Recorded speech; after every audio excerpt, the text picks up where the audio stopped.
Wren Calloway's hands wouldn't stop shaking on the drive up to Pinecrest, and she told herself it was just the cold. It was early October in northern Alberta, which meant the frost had already crept into the mornings, and the highway north of Edmonton had that particular emptiness to it, the kind that makes you feel like the world has simply run out of people. She'd been driving for 4 hours. The heater in her truck worked barely, and the coffee she'd bought in Athabasca had gone cold somewhere around mile marker 112. She didn't stop to get more. Stopping would have meant sitting still, and sitting still would have meant thinking, and she'd been trying very hard not to think since she'd signed the papers 3 days ago. The arrangement was simple. That's what the lawyer had said.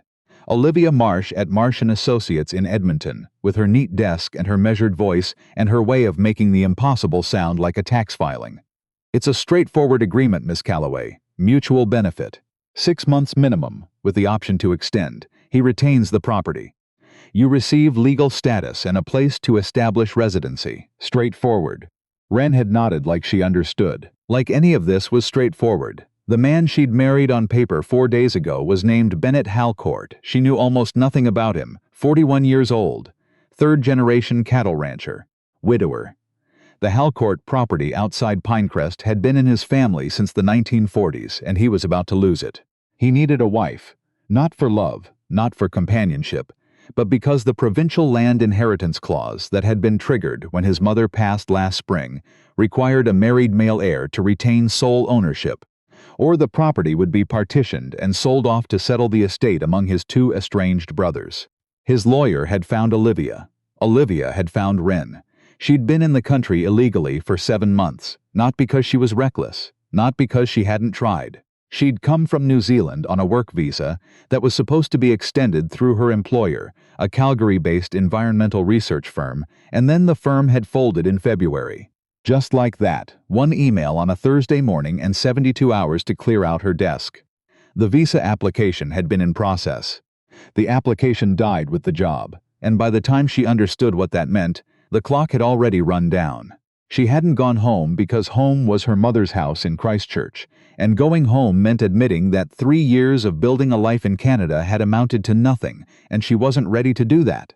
So she'd stayed, quietly, carefully, until Olivia Marsh's office called. The turnoff for Pinecrest came up faster than she expected. She almost missed it.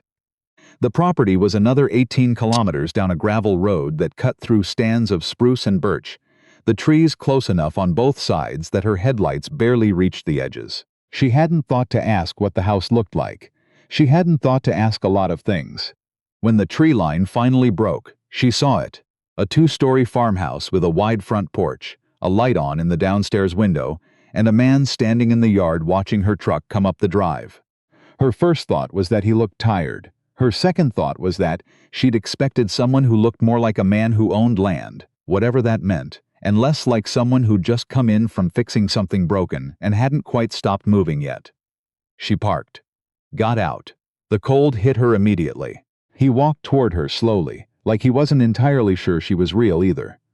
Tall, dark-haired, going gray at the temples, wearing a canvas jacket with mud on the cuffs. He stopped about 3 feet away.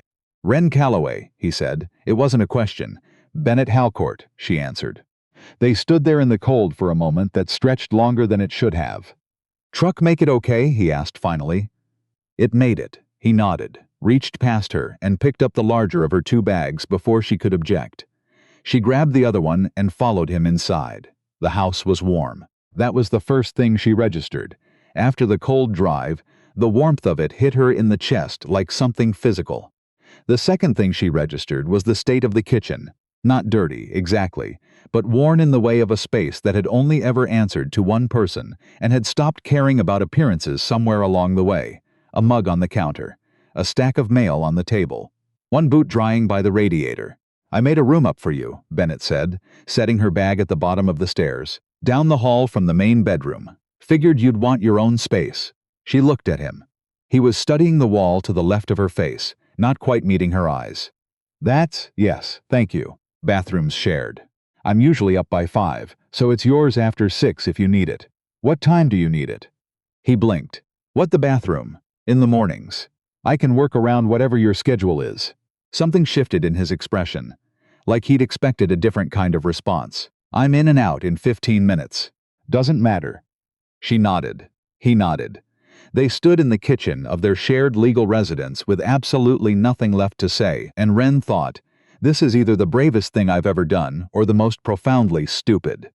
"I'll show you the rest of the house in the morning," Bennett said.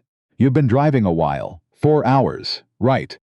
He picked her bag back up and carried it up the stairs without being asked. She followed him. It was the first kind thing he did for her, and she didn't forget it. The room was small but clean. A quilt on the bed that looked handmade, older but carefully kept. A window facing east. She didn't ask whose it had been before.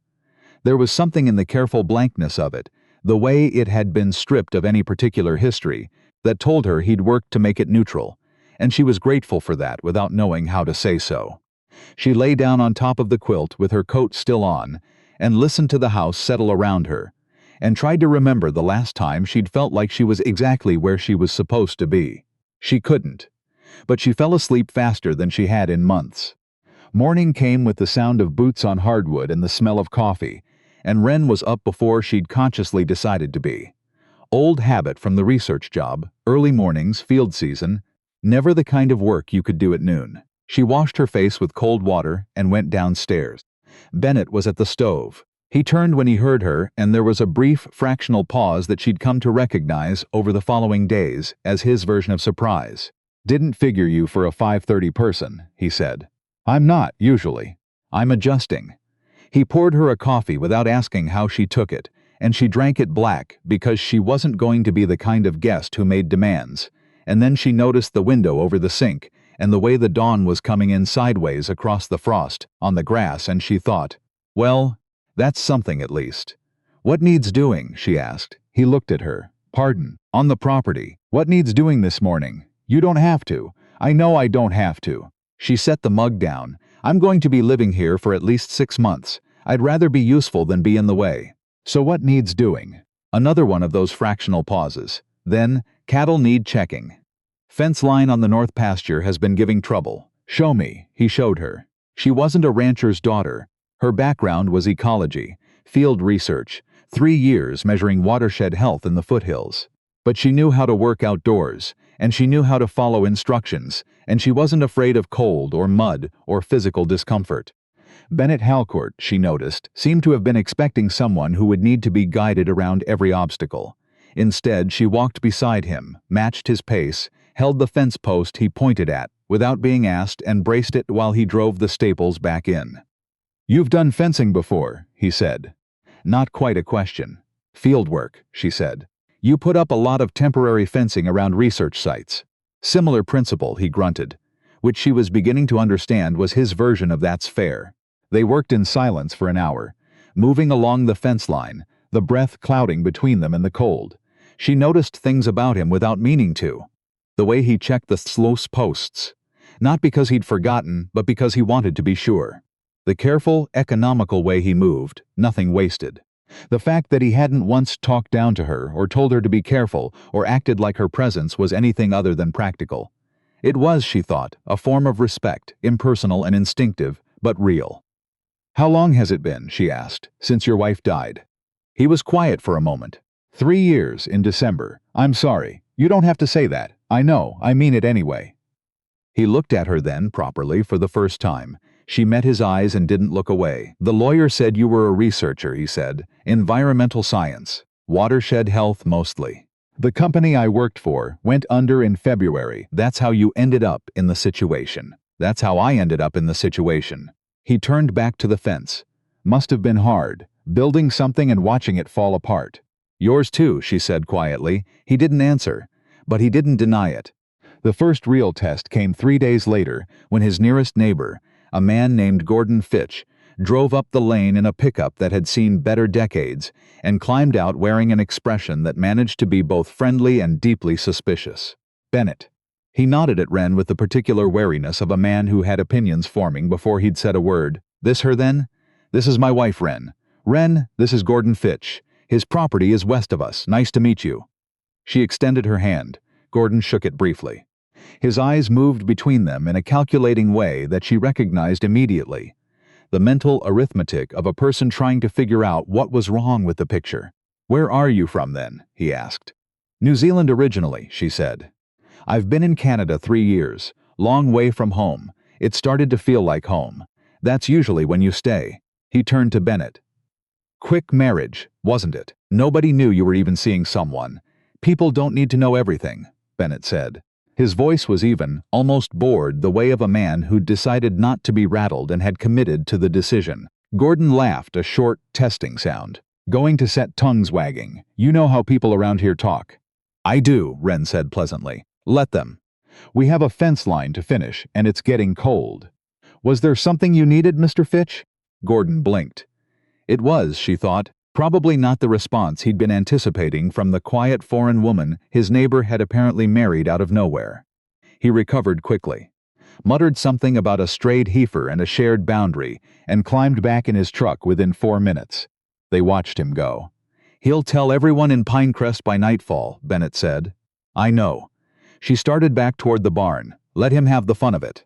He was quiet for a second. Then, walking beside her, "That was something. He was testing us. I know. Did we pass?" Bennett thought about it. "We'll see what he tells people."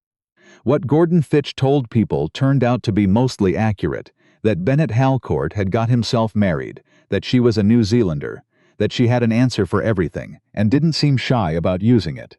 The town of Pinecrest, population 1,400, did what small towns do, and made up the rest. She heard it when they drove in for supplies the following week. The way the conversations in the hardware store shifted slightly when they walked in. The 2 long looks at the co-op. The woman at the post office who smiled with great warmth at Bennett, and then turned to assess Wren with the thoroughness of a jeweler, checking for a flaw. "I heard you got married," the woman said. Her name, it turned out, was Patricia Crane, and she had been, Bennett mentioned quietly afterward, his late wife's closest friend. "We did," he said. Patricia's eyes settled on Wren with a steadiness that wasn't quite hostile but wasn't quite generous. "I didn't know you were seeing anyone. It came together quickly," he said. "Things that come together quickly sometimes." She paused, as if choosing her words with care. "Sometimes they come apart quickly too, and sometimes they don't." Wren said it without sharpness, without defensiveness, because she'd decided on the drive into town that she wasn't going to spend 6 months flinching. "I know this looks unusual from the outside, Patricia. I understand why people would have questions, but I'm not going anywhere, and neither is he, and we have a ranch to run." Patricia's mouth opened, closed, opened again. "I only want what's best for Bennett. So do I." She meant it. She was slightly surprised to realize she meant it. "And he's standing right next to us, so maybe we should let him say whether he needs to be protected from his own choices." Bennett, to his credit, said, "I made the choice. It's made." Patricia left with her mail and her careful thoughts, and Wren stared at the grain display for a moment, collecting herself, and then became aware that Bennett was watching her. "That was, don't say something again," she said, a pause. Then, for the first time since she'd arrived, he almost smiled. "It was." In the evenings they ate at the kitchen table and found their way, slowly, toward conversations that weren't purely practical. She told him about New Zealand, about the particular green of the hills outside Christchurch in winter, about her mother who kept a small orchard, and was aggressively fine with her daughter's absence, and called every Sunday to prove it. He told her almost nothing about himself, but she learned to read the pauses. The way he'd stop mid-sentence when something he was saying touched something he wasn't ready to explain. She didn't push. She'd been in situations before where pushing came back to bite you. One evening, maybe 2 weeks in, she asked him straight, "Why didn't you fight the inheritance clause? In court?" He was quiet for a long time, long enough that she thought she'd overstepped. "I tried," he said finally. 18 months of trying. My brothers don't need this land. They sold their shares of their own lives 20 years ago and never looked back. But the clause is the clause. My grandfather wrote it in 1971, and nobody thought to update it because nobody thought it would ever matter. And your brothers are enforcing it. My brother Len is. Marcus doesn't care. Len cares because Len has always been very dedicated to anything that might inconvenience me." She absorbed that. "So this," she gestured vaguely between them, "this is what was left, after 18 months, yes." He looked at the table. "I know how it sounds. It sounds like someone who ran out of options and found a creative one." she shrugged. I've had a year of creative problem solving. I'm not judging. He looked up. You're not what I expected. What did you expect? I don't know. Someone who needed this more than you seem to. I need it, she said simply. I'm just not going to cry about it in front of you. He nodded slowly. Fair enough. The trouble arrived without announcing itself, the way trouble tends to. She noticed the first sign of it on a Tuesday morning, a black SUV parked at the end of the gravel road, too far away to read the plates, not there long enough to mean anything obvious. She mentioned it to Bennett and watched his jaw tighten in a way that told her it meant something to him. What is it? She asked. Might be nothing, Bennett. He set down the mug he'd been holding. There's a development company. They've been buying up agricultural land in this region for about 3 years. 6 properties so far, mostly from families who've hit financial trouble. They approach you when you're vulnerable. And they've approached you. Last month. Before I called Olivia Marsh, he looked out the window at nothing in particular. They made an offer. Enough to clear the debts the estate left behind and have some over. They framed it as helping me out. But you said no. My family has been on this land since my grandfather came north from Saskatchewan in 1947. He built the first structure on this property himself, with 2 of his brothers and a borrowed team. My father added the east barn. I expanded the herd the year after I got married. He turned to look at her. I'm not selling it to a developer who'll strip the pasture and put up a resort. She nodded. She understood it completely, in the way of someone who'd spent 3 years measuring what happens to land when the people who know it leave. What's the company called? She asked. Northland Asset Holdings, local office in Fort McMurray, but the money behind them is from somewhere else. I haven't been able to find out where. She filed that away and said nothing. 2 days later, a man came to the door. Mid-50s, expensive coat, boots that had never seen mud, the particular smoothness of someone who gets paid to talk. He introduced himself as Gavin Merritt, Regional Acquisition Manager, Northland Asset Holdings. Mr. Halcourt, he said, with the warm smile of a man who was certain he was doing you a favor. Just a follow-up conversation, and this must be his wife, Wren said from the doorway. What do you need? Merritt redirected his smile toward her. It didn't quite reach his eyes. Mrs. Halcourt, congratulations on the recent marriage. I was actually hoping to have a private word with your husband. He's busy, she said, and we already know what Northland Asset Holdings wants. The answer is still no. Merritt's smile held, but something behind it shifted. Your husband and I had begun a conversation. That conversation is over. She kept her voice pleasant, the same tone she'd used in a dozen tense stakeholder meetings over 3 years of environmental research. The tone that said, I am not going to yell at you and I am not going to move. If Northland has any new information to offer, you can send it in writing to our lawyer, Olivia Marsh at Marsh & Associates. I'm sure you already have her contact. He left. Bennett, standing in the hallway behind her, was quiet for a long moment. You didn't have to. Yes, I did, she said. He was going to try to separate us. Talk to you alone, find the pressure point. Men like that always try to separate you. She paused. Was I wrong? No. Another almost smile, this one a little more certain. You weren't wrong. That evening, counting weeks of careful sales receipts at the kitchen table, she'd quietly begun tracking their income and outgoings, old habit, the kind of precision her research work demanded. She laid out the problem in simple terms. You're underselling, she said. The premium beef market in Edmonton pays almost double what you're getting from the processor. I don't have the volume for direct sales. You have enough to start. A few restaurants, a butcher or two who sells to the right clientele. It's not immediate, but over 6 months. She slid the paper across the table. This is what it looks like if you go direct to market with even 30% of your current output. He studied the numbers for a long time. How do you know this? He asked. I spent 3 years in Alberta. I paid attention to how things work here. She paused. And I know how to build a case for something. That was most of what my job was. Convincing people that protecting a watershed was worth the cost. Same skills, different application. He looked up. You're smarter than I gave you credit for. She wasn't sure whether to be offended or amused. How much credit were you giving me? Not enough, he admitted. And there was something honest and a little embarrassed in it that made her feel, unexpectedly, like they were on the same side of something. They built the direct sales program over the following weeks. She drafted the pitch. He made the calls. She negotiated the first 3 restaurant accounts. He handled delivery. It worked, not dramatically, not overnight, but steadily in the way of something that's been built correctly. The numbers moved. The debt that had been accumulating since his mother's estate settled started, slowly, to recede. At night, they lay in their separate rooms on either side of the wall, and she could hear, sometimes, the particular silence of a person who is awake and not sleeping, and she thought, "We are both practicing the same careful distance, and I wonder who breaks it first." She didn't expect it to be her.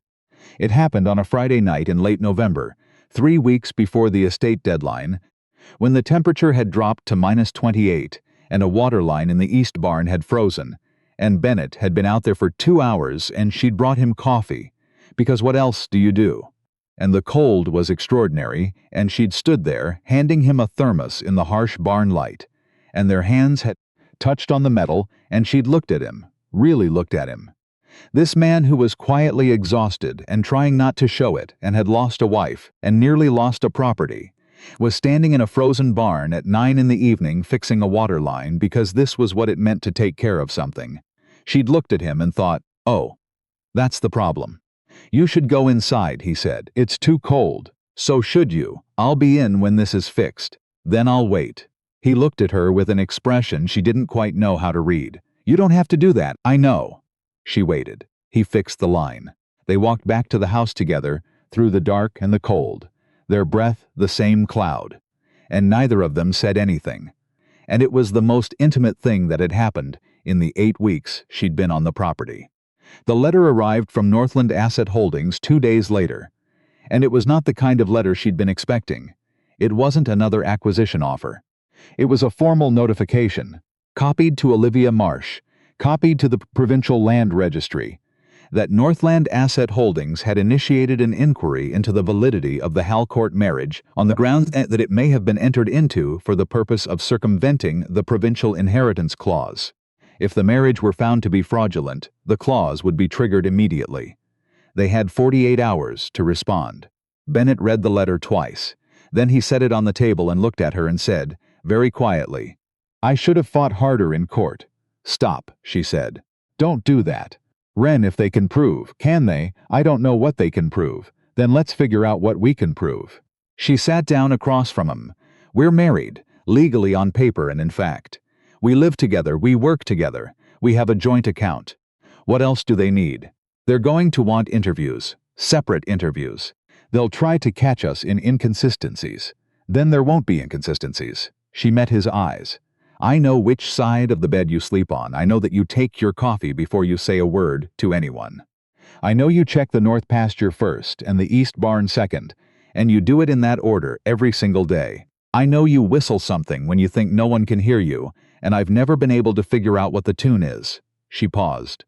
"What do you know about me?" He was quiet. Then, "You make your coffee too strong. You read with a headlamp after you think I'm asleep because there's a line of light under your door. You hum to yourself when you're doing calculations.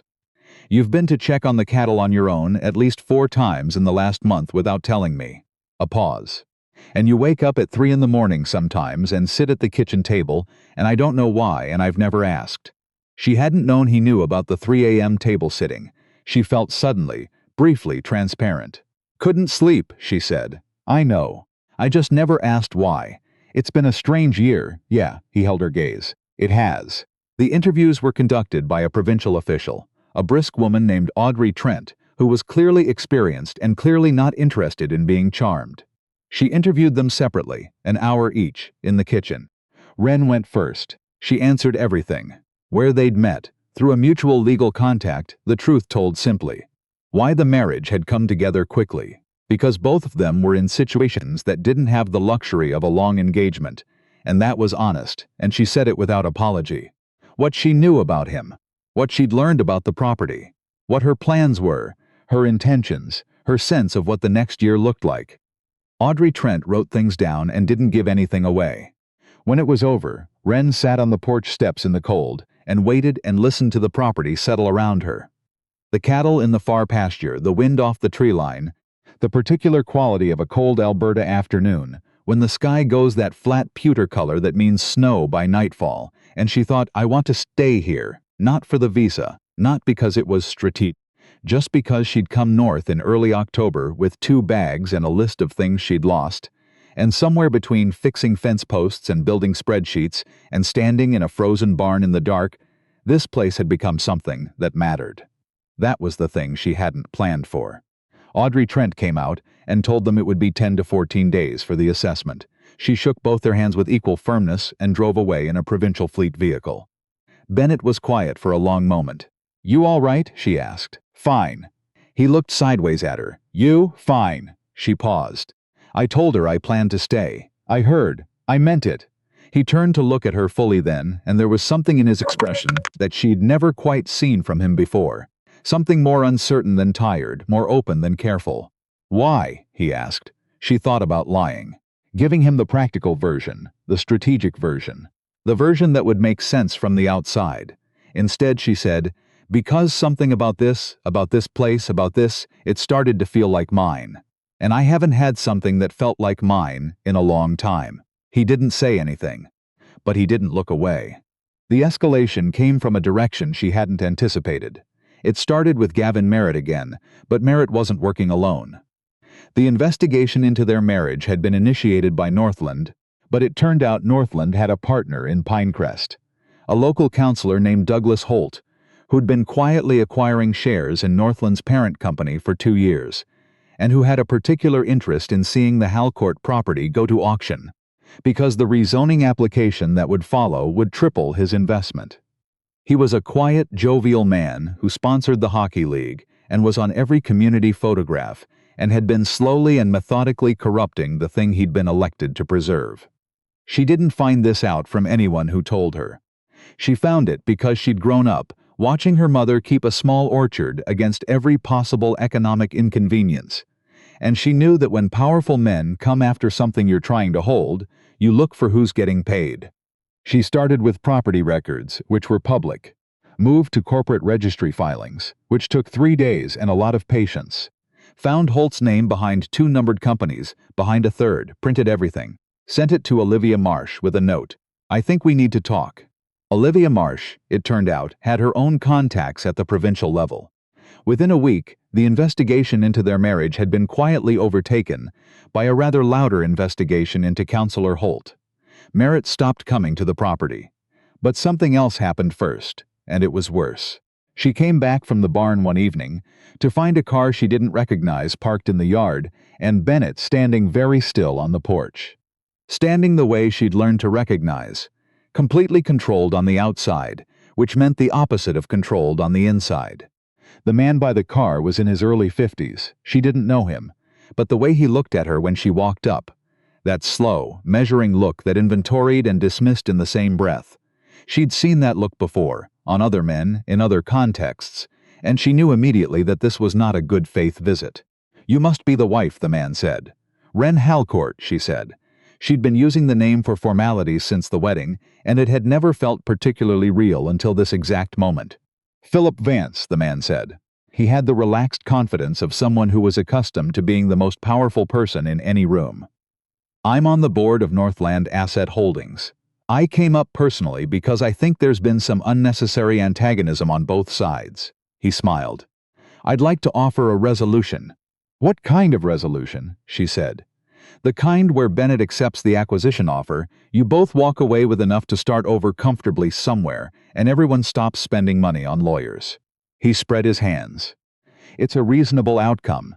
It's not the outcome we want," she said. "Mrs. Halcourt." He turned the title like he was testing whether it was real. "I'm not sure you have the full picture of your husband's financial position." "I have a very full picture," she said. "I've been managing his accounts for 6 weeks." Vance's smile didn't waver, but his eyes did something. "The numbers don't lie.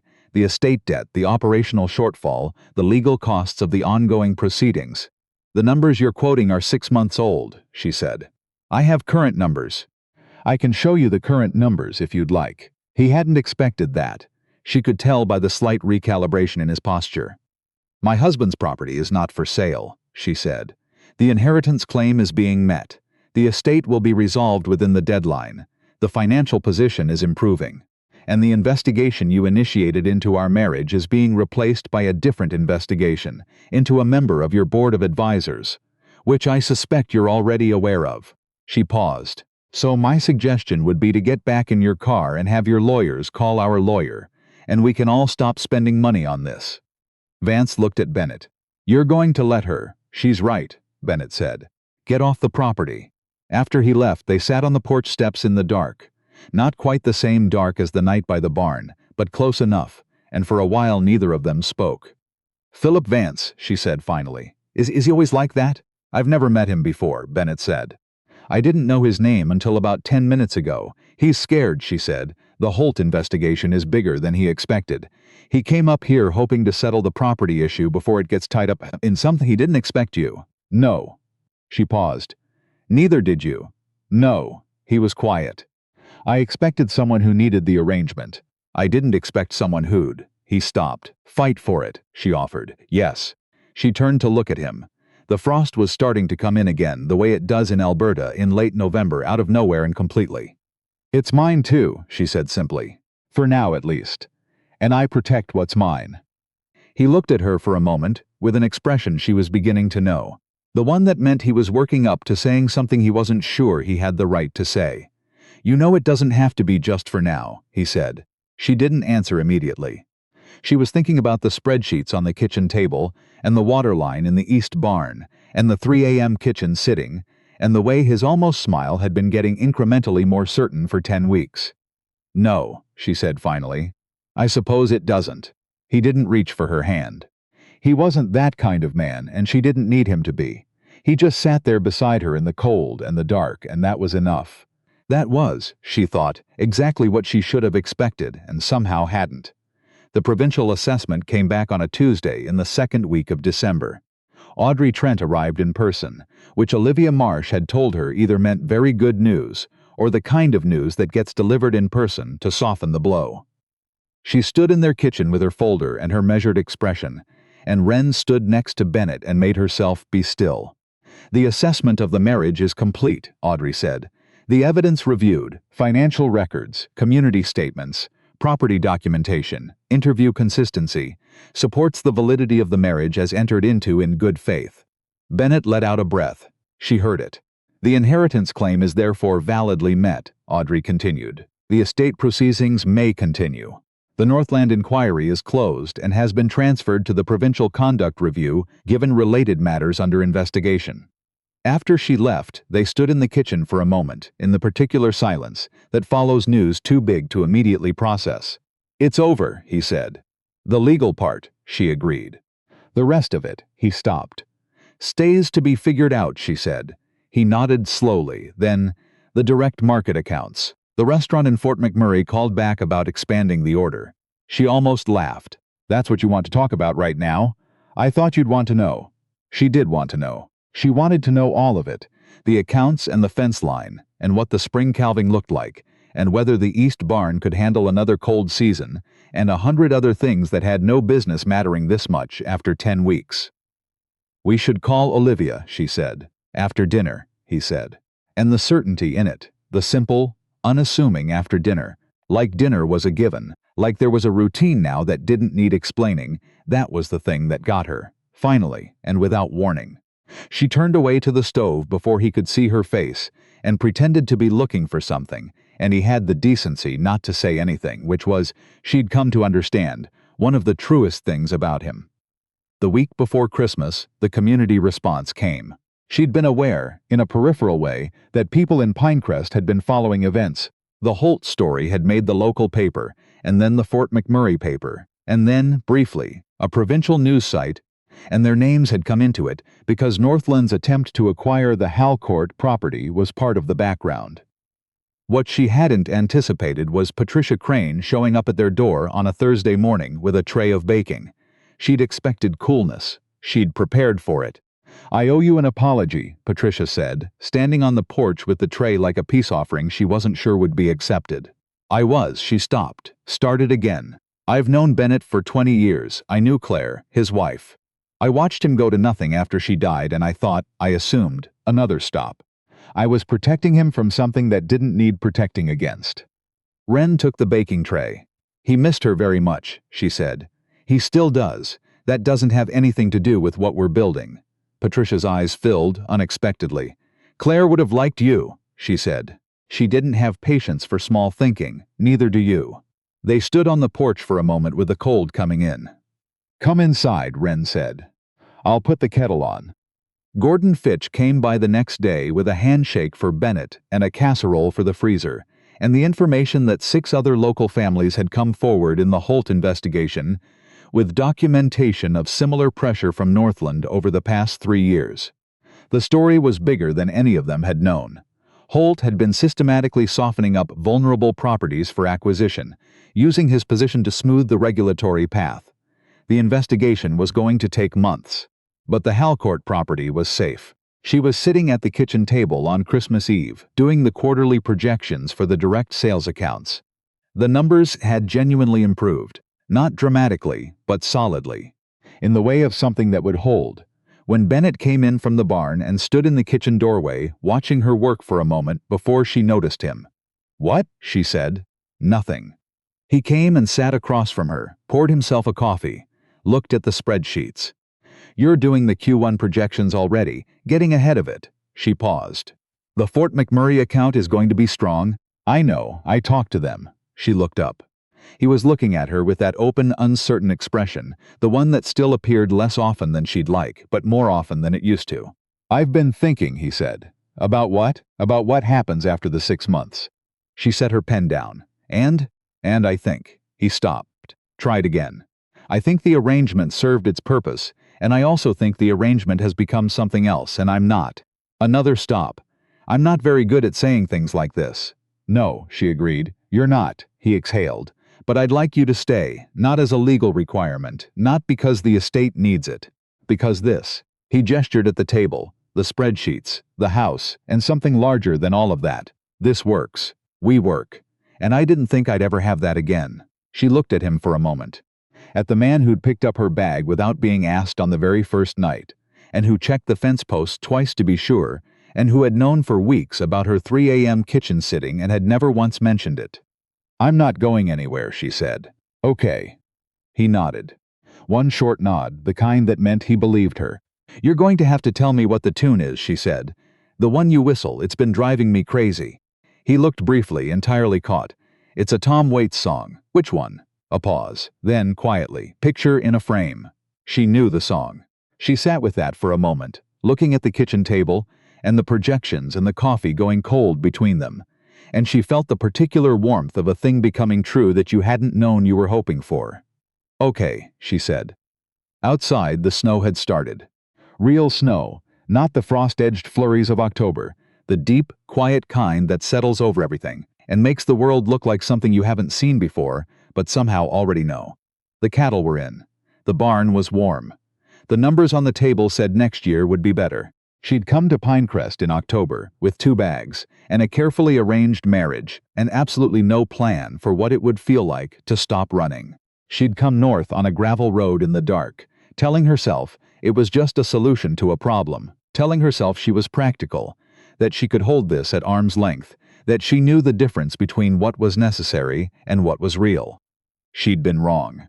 She'd found that out somewhere around the frozen barn in November, or maybe earlier, maybe the very first morning when she'd asked what needs doing, and he'd looked at her like he wasn't sure she was serious, and she'd said, "Show me," and meant it. Some arrangements, it turns out, are just the beginning of something you didn't know to ask for. She picked up her pen and went back to the projections. Bennett refilled her coffee without asking. Outside, Pinecrest went white and quiet and entirely itself off, and the Halcourt property, their property, stood against the winter exactly as it had stood against every winter before it, solid and stubborn and worth every fight. That was enough. That was, as it turned out, everything.